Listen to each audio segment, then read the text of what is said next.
الله نور السماوات والأرض. بسم الله النور، بسم الله نور النور، بسم الله نور على نور.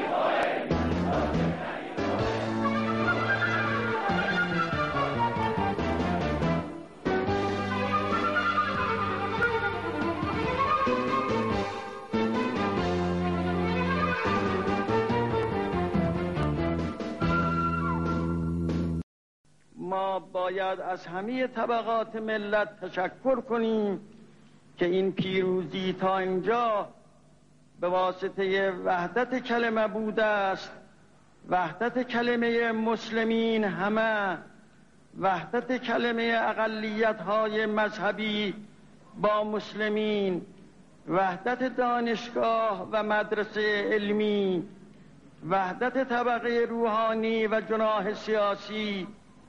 باید ما همه این رمز را بفهمیم که وحدت کلمه رمز پیروزی است و این رمز پیروزی را از دست ندهیم و خدای نخواسته شیاطین بین صفوف شما تفرقه نیندازند.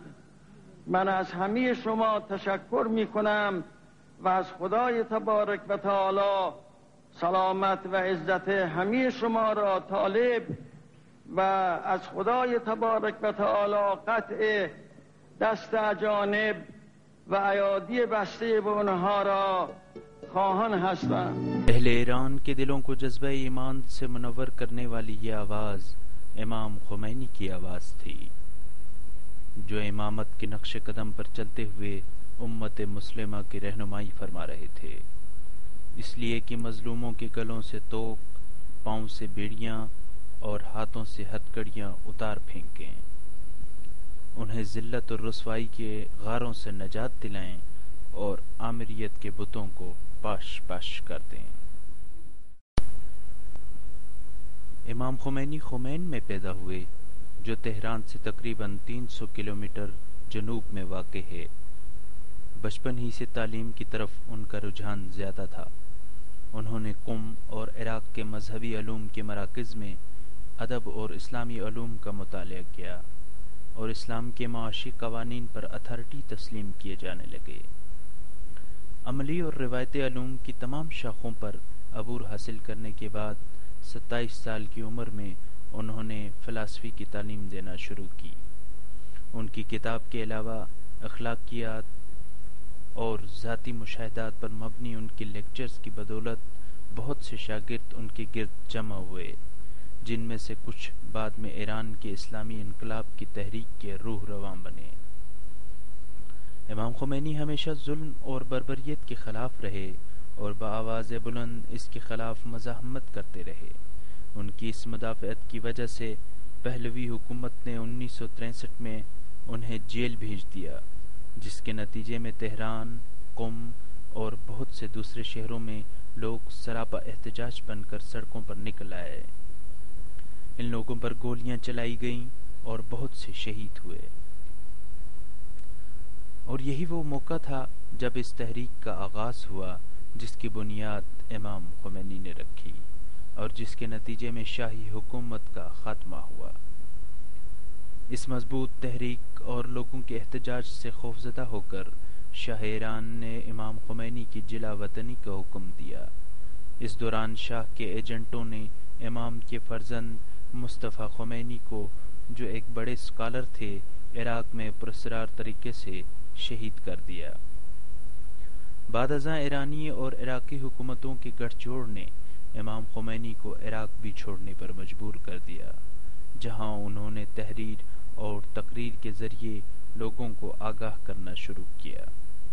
فرانس میں اپنی موجودگی کے درمیان انہوں نے اسلامی تحریک کو آگے بڑھایا، جس کے نتیجے میں بالآخر ایرانی عوام امام خمینی کی قیادت میں پہلوی حکومت کا تختہ الٹنے میں کامیاب ہوئی۔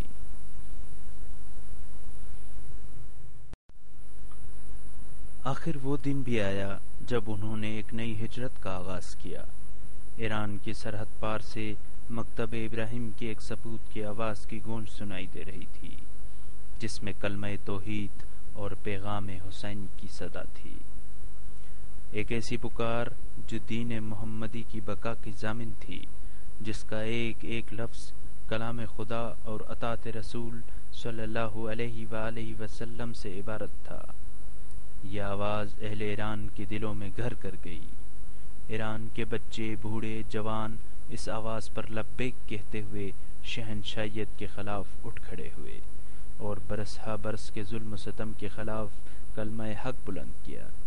شہنشاہ ایران کو اپنی ظلم و ستم کی داستان کی کتاب کو بند کر کے ایران چھوڑنا پڑا۔ آج سے پہلے کوئی سوچ بھی نہیں سکتا تھا کہ ایک آمر اور ظالم شہنشاہ کو اس ذلت اور رسوائی کا سامنا کرنا پڑے گا۔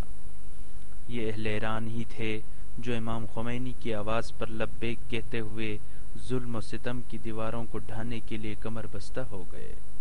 چھوٹے بڑے، عورت مرد، پیر و جوان، سالم و معذور، سب مل کر آمریت کے بتوں کو اپنی ٹھوکروں سے پاش پاش کر رہے تھے۔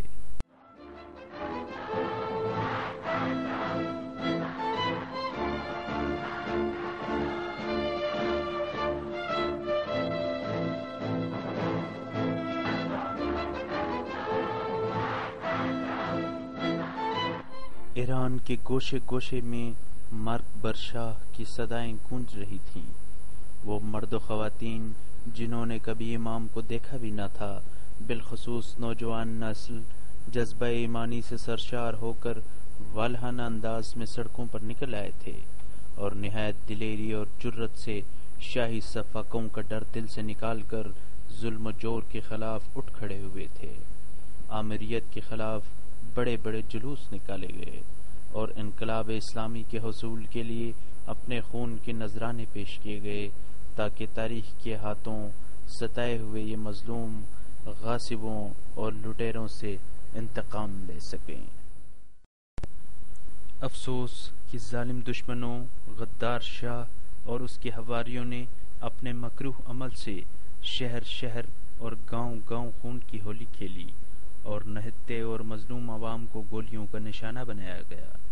بینکوں کو آگ لگائی گئی، سڑکوں کی ناکہ بندی کر کے اہل ایمان پر ستم ڈھائے گئے، لیکن اسوہ حسینی پر چلنے والے جانثاروں نے بڑے بڑے مظاہروں کے ذریعے گولیوں کی بچھاڑوں کا مقابلہ کیا اور کرفیو کو توڑتے ہوئے سینہ سپر رہے، جبکہ شاہ مکمل طور پر ہٹ دھرمی، ظلم ستم اور انتقام پر اترا ہوا تھا۔